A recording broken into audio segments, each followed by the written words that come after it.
Today story presents বছর শেষের আড্ডা। সঙ্গে আজ পেয়ে গিয়েছি অভিনেতা যুধাজিৎ ব্যানার্জিকে। তার সঙ্গে কথা বলবো। দাদা, তোমাকে স্বাগত। স্বাগত।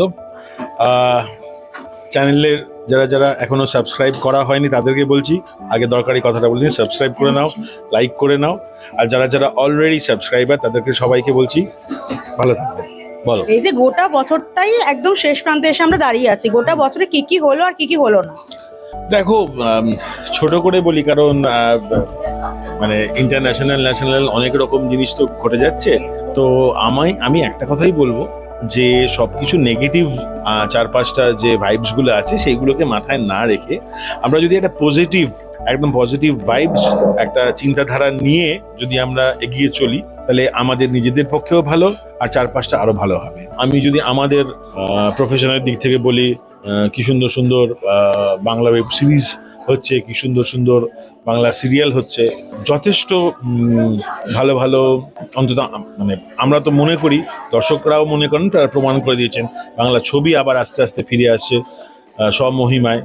তো ওভারঅল ইন্ডিয়া ভালো খেলছে। হ্যাঁ, তো আমার তো মনে হচ্ছে ভালোর দিকেই যাচ্ছে, ভালোই হয়েছে বছরটা। কিন্তু মাঝে মাঝে অনেক সময় জটিল জিনিসও দেখা যাচ্ছে, যে কোনো সিনেমা হয়তো হল পাচ্ছে না, নন্দনে জায়গা পাচ্ছে না, প্রজাপতি 2 মেনকাতে জায়গা পাচ্ছে না, সিরিয়াল হয়তো থমকে যাচ্ছে। এইগুলো কি বলবে? কি জানো তো, এইগুলো আসবে যাবে, এইরকম অভিযোগ, এইরকম তোমার যোগ বিয়োগ, এগুলো আগেও হয়েছে, এখনো হচ্ছে। এবারে যারা এই ডিস্ট্রিবিউশনে আছেন, যারা এইগুলোর মধ্যে আছেন, তাদের মুখ থেকে না শুনে বাইরের লোকেরা, আর এখন সোশ্যাল মিডিয়া এমন একটা কিছু হয়েছে, আমি কি করছি না করছি, ও কি করছে না করছে, কেউ কিছু জানার আগেই ফট করে দিয়ে দিল, তার মধ্যেই বলে দিল হ্যাঁ মারাদোনা কি বলে হ্যাট্রিক করেছে। ভালো কথা, মারাদোনা হ্যাট্রিক করতে পারে কিসে, নাকি 3টে উইকেট নিয়েছে। এবার লোকে দেখলেও না যে লোকটা ফুটবল খেলে না ক্রিকেট খেলে। কপিল দেব 2টো গোল করেছে, আরে বাবা কপিল দেব গোল করেছে, খুব ভালো player. Kapil Dev penalty miss করেছে, হ্যাঁ খারাপ প্লেয়ার। আগে তারা অর্ধেক খবর ঠিক খবর রাখে না, তারা মন্তব্য করে দেয়। যে ছবি হল পায়নি, যে ছবি হল পেয়েছে, ছবি বানানো যে কি মুশকিলের, কি কষ্টের, তো সেইগুলো নিয়ে না কারোর কোনো রকম হেলদোল নেই। মানে আমি বলছি যে ছবির বাইরে যারা আছেন, যারা এই বড় বড় উক্তিগুলো করেন, তাদের কথা বলছি।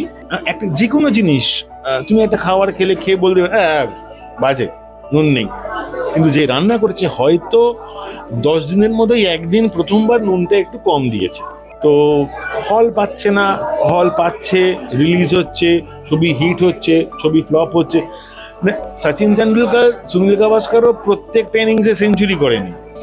উত্তম কুমার, অমিতাভ বচ্চন, তাদের সব ছবি সুপারহিট না।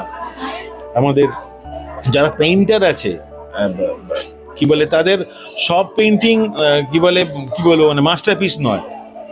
কাজটা ইজ ইম্পর্টেন্ট, কাজটা যেন অনগোয়িং হয়, সেইটাই আমি মনে করি। আর তুমি যে জিজ্ঞেস করলে যে ডাউন দা কি বলো এই বছরটা যদি ধরি, তাহলে সব জায়গাতেই দেখো, সব ফিল্ডেই দেখো কাজ কিন্তু চলছে চরৈবতী, এবং এই চলাটা কিন্তু ইজ ভেরি ইম্পর্টেন্ট আমাদের জীবনের জন্য। বাংলা সিনেমার জন্য কিন্তু একগুচ্ছ উদ্যোগও নেওয়া হলো ফেডারেশনের তরফে, সেই উদ্যোগগুলো নিয়ে কি বলবে?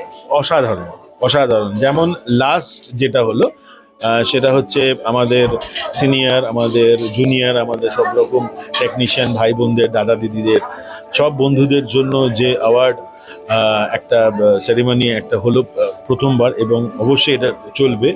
এইটা তো আগে কেউ ওরম করে ভাবেনি ফেডারেশনের তরফ থেকে। সৌরভদাকে মানে আমি হাসান দাদেরও বলেছি পার্সোনালি, একটা খুব ভালো, কারণ আজকে তারা না থাকলে না আমরা অসম্ভব, এটা ভাইসি ভার্সা। হ্যাঁ, কিন্তু তাদেরকে ফেলিসিটেট করা মানে আমাদের মনে হয়েছে আমরা অ্যাট দ্য সেম টাইম হয়ে যাচ্ছি ফেলিসিটেটেড। খুব ভালো, খুব ভালো।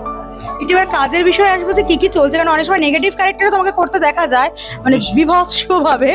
তো একটু বলো যে মানে মানুষটা তুমি কেমন, লোকে হয়তো ভাবছে যে হয়তো ওনার মধ্যে ওটা আছে বলে ভালো করছেন উনি। মানে ওই আবার, হ্যাঁ, যারা আমাকে চেনে, যারা আমাকে জানে, তারা জানে আমি যথেষ্ট হ্যাঁ হি হি এর পেছনে তার পেছনে চুপ করে বসে না থেকে বগর বগর করে, তো ওই রকম করেই কাজ করতে ভালোবাসতাম, ভালোবাসবো যতদিন থাকবো। একদিন না একদিন সবাইকে চলে যেতে হবে। আমার মৃত্যু যেন আমার বাড়িতে না হয়ে যে কোনো ফ্লোরে হয়, এটা আমি আমি সবসময় ভগবানকে বলি। আর নেগেটিভ ক্যারেক্টার করতে কোনো অভিনেতা বা অভিনেত্রী ভালো লাগে না এটা আমার মনে হয় না। অনেক রকম শেডস থাকে, তা আমি কমেডিও করি। আমার যেহেতু বেশি টেলিভিশন করি, অনেক রকম একটু বোকাশোকা হাবাগোবা ওই ক্যারেক্টারগুলো করতে হয়, পেটের দেয় সব কিছু করতে হয়। সেই জন্য মানে আমার ওরকম বাছবিচার আমি আর কোনোদিন করিনি, করবও না। যে পার্টটা আমার কাছে আসে, যিনি বা যারা আমাকে বিশ্বাস করে পার্টটা দেন, আমি মনে করি এত বড় আমাদের একটা দেশ, এত বড় আমাদের ধরো পশ্চিমবাংলা, এত বড় একটা রাজ্য, আচ্ছা এত বড় একটা শহর, সেইখানে কত ছেলে মেয়ে, কত মানুষ আজ আমাদের সময় থেকে মানে 21-22 বছর ধরে দেখে যাচ্ছি রোজ আসতে চায় কি না একটু অভিনয় করে বলে। সেখানে আমি যখন পার্ট পাই সেইটাকে নিজে বিশ্বাস করে আমি যতটা সম্ভব আমার প্ল্যাটারটা সাজিয়ে দেওয়ার চেষ্টা করি, যাতে আমার দর্শক তারা বিশ্বাস করতে পারেন, তারা ভালোবাসতে পারেন। আমার অনেক হয়েছে, অনেকের সাথেই হয়েছে, আমার সাথেও। আমি রাস্তায় কারোর সাথে দেখা হয়েছে, বললো যে এবার না বদমাইশিগুলো ছাড়ুন, এবার একটু ভালো হন। আমি বললাম না না, অমুক চ্যানেলে দেখেছেন তো এটা, অমুক চ্যানেলে। কিন্তু তখন আমি এই করছি, যেমন আমি দীর্ঘ একটা সময় ব্লুজে কাজ করতাম স্নেহাশিসদার সাথে। স্নেহাশিসদার যে এক একটা ক্যারেক্টার এক এক রকম ভাবে, একটাতে কমেডি, একটাতে শয়তান। তো আমি তখন সেই সময়টার কথাই বলছি, আমি বললাম না না না না, আপনি দেখবেন, হ্যাঁ আমি ওইখানে এই সিরিয়ালটা এই পার্টটা করছি, ওইটাই। এবার নিজের ছবিগুলো তো খুব ভালো আঁকেন, যেমন যেমন চরিত্র যেমন যেমন আমরা পাই, আমরা চেষ্টা করি ফুটিয়ে তোলা। খালি নেগেটিভ না, সব রকমেতেই আছি। আর এই যে তোমাদের একটা স্ট্রাগল ছিল ইন্ডাস্ট্রিতে পা রাখার সময়, এখন একটা সোশ্যাল মিডিয়ার ট্রেন্ড, তার ফলোয়ার ইনস্টাগ্রামে কত, সাবস্ক্রাইবার ইউটিউবে, এইসব একটা ডিপেন্ড করছে। এই দিকে কি বলবে, স্ট্রাগলটা কোথাও ওই ফলোয়ার্সে কনভার্ট হয়ে যাচ্ছে? দেখো, সময়ের সাথে সাথে তো তোমাকে আমাকে সবাইকেই চলতে হবে। ধরো তুমি যখন ছোট ছিলে বা আমি যখন ছোট ছিলাম, তখন তো এইভাবে বাইট নেওয়া, এইভাবে বুম ধরে আলাদা করে কোনো পোর্টালের জন্য বা এইরকম ইন্টারভিউ, এগুলো তো তখন হতো না। কিন্তু with the passage of time সব কিছুর অ্যাপ্রোচই বদলেছে। ঠিক আছে, তো তোমাকে মানিয়ে নিতে হবে। তোমার প্রশ্নটার সূত্র ধরেই বলি যে সময়ের সাথে সাথে তাল মিলিয়ে তুমি যদি ভাবো, অনেক কিছু কি দেখবে যেগুলো তোমার মনে হতো অপ্রাসঙ্গিক, সেগুলোকে কিন্তু এখন প্রাসঙ্গিক মনে হয়। তো সেই জন্য আমার মনে হয় যে সব কিছুই থাকা উচিত। আর স্ট্রাগল যেটা বলছো, কোথায় স্ট্রাগল হয় না বলো তো? একজন ছেলে বা একজন মেয়ে, ধরো সে তার বাবা মা ঠিক করলো যে আমার ছেলে ক্রিকেটার হবে, বা আমার ছেলে ফুটবলার হবে, বা মা ঠিক করলো আমার ছেলে গান গাইবে বা ছবি আঁকবে বা নাচবে। আমাদের সময় থেকেও ছিল, এখনো আছে। বাবারা বা মায়েরা যে যে জিনিসগুলো নিজেরা পায়নি, যে যে জিনিসগুলো নিজেরা করতে চেয়েছে, করে উঠতে পারিনি, মানে এটা কিন্তু 50 কেন 60-70% কি এটা যেন আমার মেয়ে হয়, এটা যেন আমার ছেলে পায়। তো সেইগুলো একটা চাপিয়ে দেওয়া, সেইগুলো আবার না করলে ওই রকম একটা ওরকম আসে। তো সেই স্ট্রাগল কিন্তু বাড়ি থেকে শুরু হয়। আজকে একটা পুলিশের চাকরি, আজকে একটা ডাক্তার হতে, একটা ইঞ্জিনিয়ার হতে, একটা ক্রিকেটার হতে, একটা ফুটবলার হতে, যে কোনো প্রফেশনে স্ট্রাগল তো আছে। বাইরে থেকে মনে হয় না যে আমাদের এই যে প্রফেশনটাকে দেখে যে ইটস ভেরি ইজি, খুব খুব ইজি। মানে তুমি গাইতে পারো না, নাচতে পারো না, তুমি ঘোড়া চালাতে পারো না, তুমি ফাইটিং পারো না, সাঁতার পারো না, কি পারো? অ্যাক্টিং করতে পারি। আমি ক্রিয়েটিভ ডিরেক্টর হিসেবে বেশ কিছু রিলিজড বাংলা ছবিতে কাজ করেছি, সিরিয়ালে কাজ করেছি আমার ক্রিয়েটিভ ডিরেক্টর হিসেবে। তখন যখন দেখতাম, এখনো একটা আকাল হচ্ছে নতুন হিরো নতুন হিরোইন সারা পৃথিবীতে বোধহয়, তো আমাদের বাংলা সিরিয়ালেও তাই। যখন খোঁজা হয় তখন ওরা এসে দাঁড়ায়, বাইরে থেকে দেখতে কি ভাল লাগছে, যে মহিলা এলেন, যে ছেলেটি এলেন, মুখ খুললেই সব বোনাস। তা ভাই তুমি কি পারো? অ্যাক্টিং পারি, তাই আপনার কাছে এসেছি। তখন ভয় লাগে। তো স্ট্রাগল আমাদেরও করতে হয়েছে, তো স্ট্রাগল এখন যারা আসছে তাদেরও করতে হয়। এবার way of struggling, approach towards your profession বা প্যাশন, হ্যাঁ সেইটা with the passage of time differ করছে, ম্যাটার করছে, বদলে যাচ্ছে। তো এখন সোশ্যাল মিডিয়া এসেছে, কেউ যদি সত্যি সত্যি আগে টিকটক বা রিলস বা কোনো রকম কিছু আপনার ফেসবুক হোক, ইনস্টা হোক, কোথাও কোনো ভালো কিছু কি বলে আপলোড করে, সেটা দেখে বাকি কারুর যদি মনে হয় এটা ভালো, তাহলে যদি তাকে চান্স দেয়, যদি সে সেই চান্সটা পাওয়ার পরে পারফরমেন্সটা ঠিক করে, তাতে ক্লিক করলে করলো। দেখুন, আপনি আমাকে চান্স দিয়ে দিতে পারেন, পারফরমেন্সটা কিন্তু মাঠে নেবে, কিন্তু আমাকে খেলতে হবে। মানে সচিন কখনো বলতে পারবে না যে ইমরান খান তুমি আমাকে বল করছো, আমি তোমার থেকে ছোট, তোমার বয়সে তুমি আমাকে আসতে বল করো, তখন তাকেই খেলতে হবে। তো সেই জন্য চান্স পাওয়াটা বড় কথা না আমার কাছে, স্ট্রাগলিংটা তো অবশ্যই ভাবার কথা না। স্ট্রাগল সব জায়গাতেই আছে, ছিল, থাকবে। আফটার গেটিং দ্য চান্স, তোমার পারফরমেন্স, তোমার কনসিস্টেন্সি কি, সেই জন্য। আর চান্স পাওয়ার পরে পলিটিক্স কতটা? পলিটিক্স বলুন বা পলিট্রিক্স বলুন, এটা তো পারপেচুয়াল, মানে আদি এবং অকৃত্রিম। তো এখন আমার যেটা মনে হয়, রাজনীতি, সেটা রাজার নীতি হোক বা যে নীতিটা মানে নীতির মতো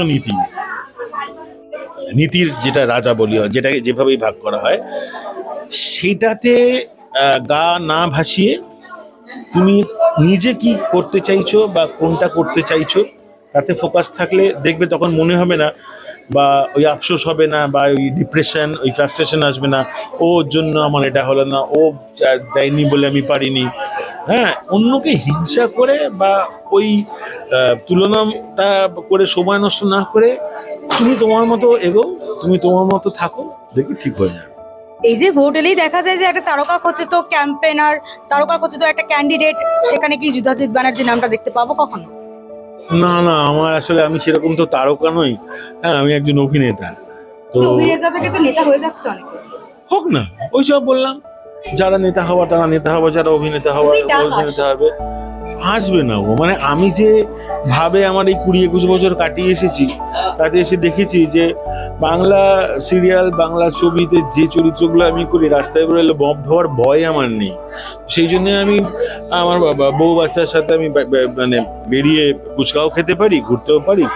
তো হওয়ার কোনো চান্সও নেই, আর কোনো দরকারও নেই। অভিনেতা আছে, ভালো আছে। আর নতুন বছরে কি কি করতে চাও বা নিউ ইয়ার রেজলিউশন কি? দেখো, প্রচুর রেজলিউশন আছে, আর রেজলিউশনগুলো অ্যাকচুয়ালি কেন রাখা হয় জানো তো, যাতে পটাপট ওগুলোকে ভেঙে দেওয়া হয়। সেই জন্য আমি এখন আর রাখি না। হ্যাঁ, যখন যেমন তখন তেমন, ঠাকুর বলে গিয়েছিলেন। তো আমি চেষ্টা করি, I try, and that's the main thing. নতুন বছরে দর্শকদের উদ্দেশ্যে কি বলবে? আসছে আমার যে এই মাসেই শুরুর দিকে যে একটা সিরিয়াল যেটা চলছিল সেটা শেষ হলো, একটা ওয়েব সিরিজ করে এলাম, তার ডাবিং শেষ হলো। আশা করছি যে জানুয়ারি মাসে যে 2-3টে প্রজেক্টের সাথে কথা হচ্ছে, তার মধ্যে 1-2 ক্লিক হয়ে যাবে, আবার ব্যাক টু ফ্লোর। একদমই তাই, আরো ভালো ভালো কাজ হোক, বাংলা সিনেমা মানুষ হলে গিয়ে দেখুক, ধারাবাহিকও দেখুক, সুন্দর সুন্দর কাজ হোক, এই একটাই কামনা। আজ কথা হলো বছর শেষের আড্ডায় অভিনেতা যুধাজিৎ ব্যানার্জির সঙ্গে। আবার অন্য কোনো পর্বে অন্য কোনো অতিথির সঙ্গে কথা হবে। ক্যামেরায় শুভানের সঙ্গে আমি পল্লবী, টুডে স্টোরি, কলকাতা।